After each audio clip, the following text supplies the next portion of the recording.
Welcome to my backyard. This is Michelle again with the Redesign Habit, and I have got a new project for you.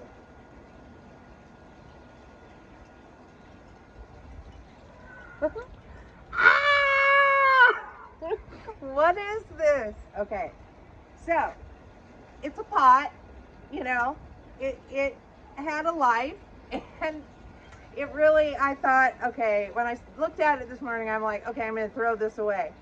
But then as I was doing my morning walk, I started thinking about it. I'm like, I want to throw it away.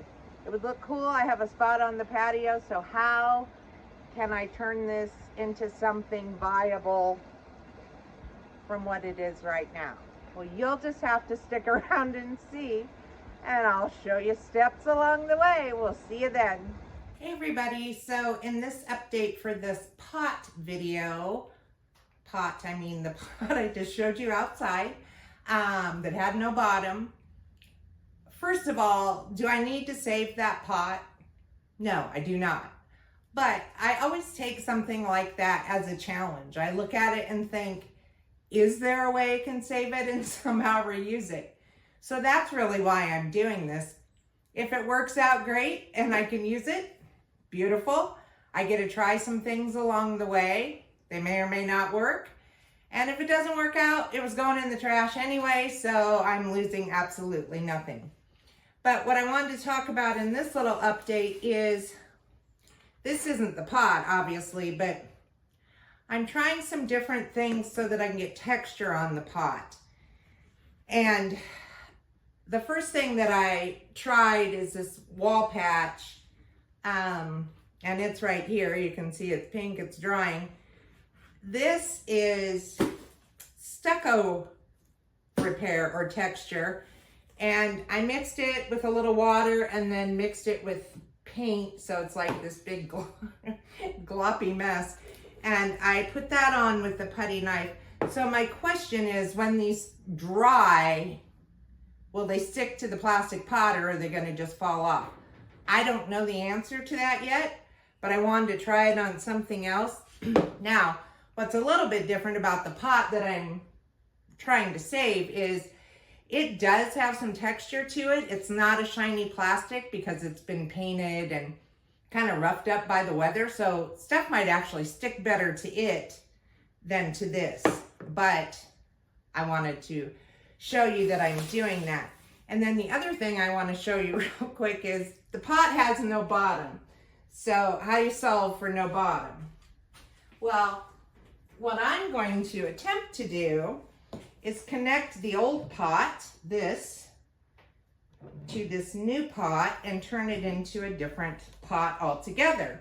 So these will be connected together,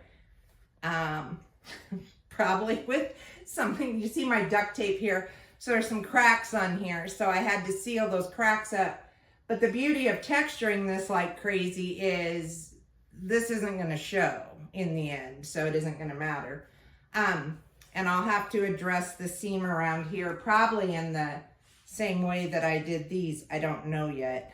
But so this is one thing. We'll get the new texture. You know, it's going to take probably a couple coats. It's probably going to take some sanding. And then whatever color if I end up painting it. So that's kind of the update right now. Hey everybody, this is close-up Michelle, not on camera, but I wanted to come in here. I wanted to show you up close, like what a mess this pot really is. Not only does it not have a bottom, you know, the elements have taken its toll on it. But hopefully she'll be beautiful when she's done. We'll find out together. I'm here with an update. So you can see progress is being made. I ended up going with the stucco powder and I mixed it with paint. This is a little too thick. I'm gonna have to add just a little bit more to it. You could mix it with just water to start. I have done that as well. Anyway, you're kind of looking for a soft icing consistency. which this kind of is as I mix it up. It'll thicken up on you as it sits, so you may have to add more water or paint to it as you're using it. But you can see I've started to put it on. It's not sliding off, which is good. It's grabbing it well, so I think it's going to dry fine. Time will tell. But I'm going to continue putting this on. I'm just using a putty knife. Let me come around here. Pardon me while I walk in front of the camera. And I just, you know, kind of like icing the side of a cake, you know. Obviously you put it thicker where the tape seams and stuff like that are, and you just kind of drag your putty knife through it, and it stays wet for quite a while, so you've got some time to go back and, you know, play with the texture a little bit, pull your knife through it to get kind of the look that you want. And then remember, when it's dry, you can lightly sand it with a medium or fine-ish kind of sandpaper if you have like some weird high spots you don't like or something like that, a weird piece that dries sticking out that you don't like. But that's really all there is to the way I do it. I just kind of keep slathering it on and moving it around and moving it around, and if it's too thick I thin it out a little bit, but I think it's going to cover all the weird seams and bumps pretty well, which is exciting. It'll probably take it forever to dry, but that's okay. I did something similar to this on an old tile countertop in a bathroom to cover it. It covered up the grout lines, and after it was completely dry, I went back over it. I mixed some paint with some grout, and I kind of messed around with that to give it sort of a stone look. And then when it was all said and done, I sealed the heck out of it with some water-based poly. And, you know, as long as you know, it's not a great kitchen application, although you could do it, but in a bathroom where you can just kind of wipe your counters down easily and you don't have to splash tons of water everywhere, unless if you have little kids, then I don't recommend it. It'll hold up, you know, to get you through till you can actually get your new countertop.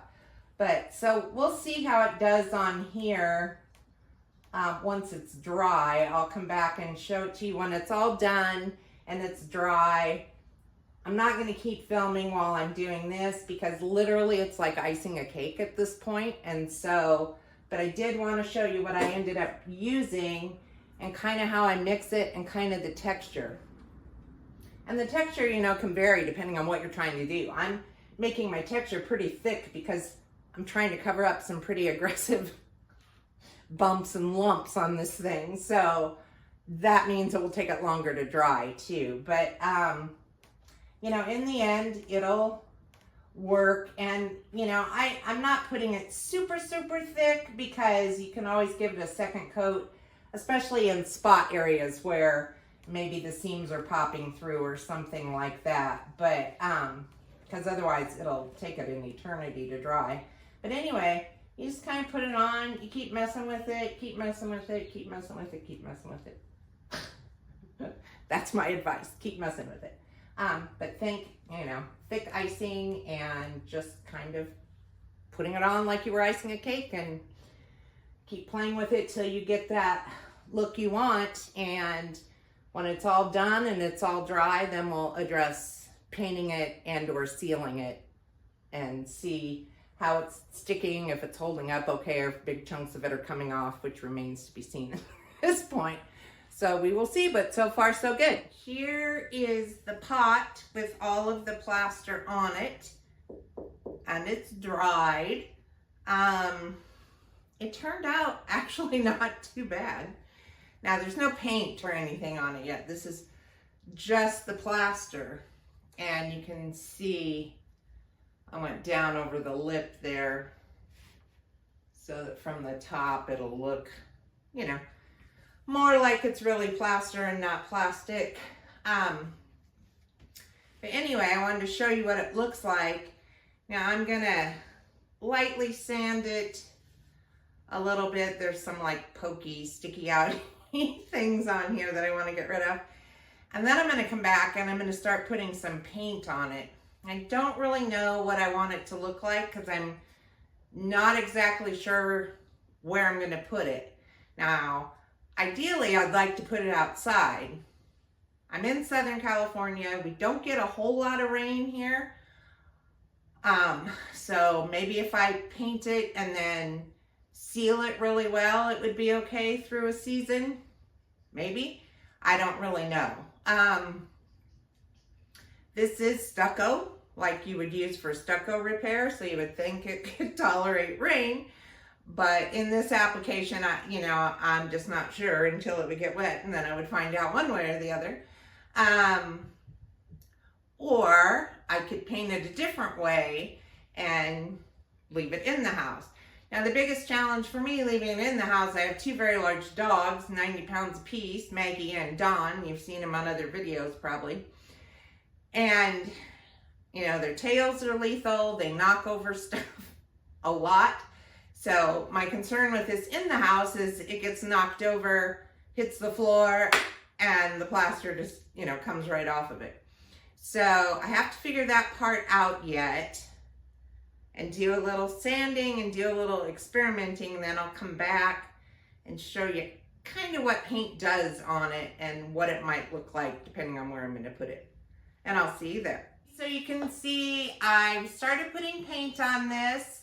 I've decided I'm going to try it outside on the patio, which means once I get the paint the way I like it, which always entails going back and forth, back and forth, back and forth, to get the right balance that I want, I will seal it, and then we'll just see what happens.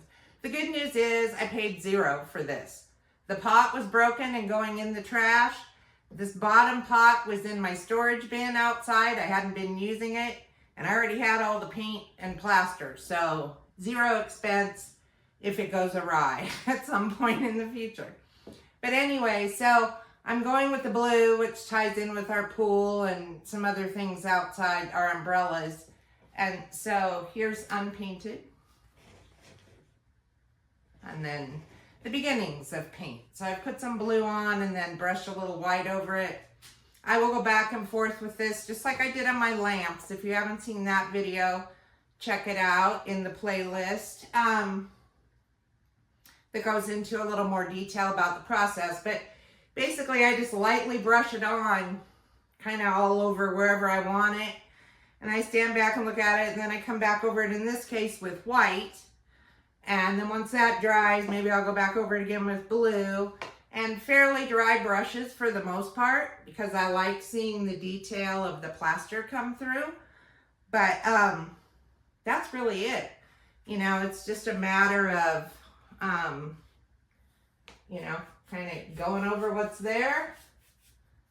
And I never know what I'm going to like. And sometimes I come back the next day and I look at it and go, oh my God, and I do something completely different, completely different to it than what I had started. But, this is the beginning of the process. So it's just a matter of, blending it on and checking it from time to time to see what you think about how it's going. And it's all your preference. So the good news is, even if you painted this whole thing blue and hated it, you could let it dry and come back in with a couple coats. It could be white or whatever. So that's the really good news. And sometimes I put the white on like right here before it's completely dry, and it kind of changes the shade of the blue a little bit. Kind of think of blending a colored pencil or watercolors, something like that. And I'll do that to get a variation going of the blue. And you can see that there on the texture then. But you have to keep wiping your brush off that's for your white and try to keep it clean enough that it'll do white, and the blue enough that it'll do blue. Occasionally stop and go rinse them out completely and start over again. So that's where I'm at right now. But when it's all done and it's sitting in its new home, I'll shoot one final video so you can see it. But it's been a fun project. It was a completely unnecessary project, just more of a challenge project to me, if I could do anything with this dilapidated vase. And I think it turned out pretty good for what it was. So I forgot one other thing I wanted to say is, you know, for this project, you wouldn't have to be trying to save a vase that's falling apart like I did. You know, you could, if you have different size pots that kind of fit them inside of each other, you could fashion your own kind of Frankenstein creation if you're looking for something fun to do and try to mess with plaster or different finishes. It's inexpensive. You know, you can find lots of pots at Family Dollar, or the Dollar Tree, or even Walmart, and just kind of hold them inside each other, see if there's anything you can do to make them work.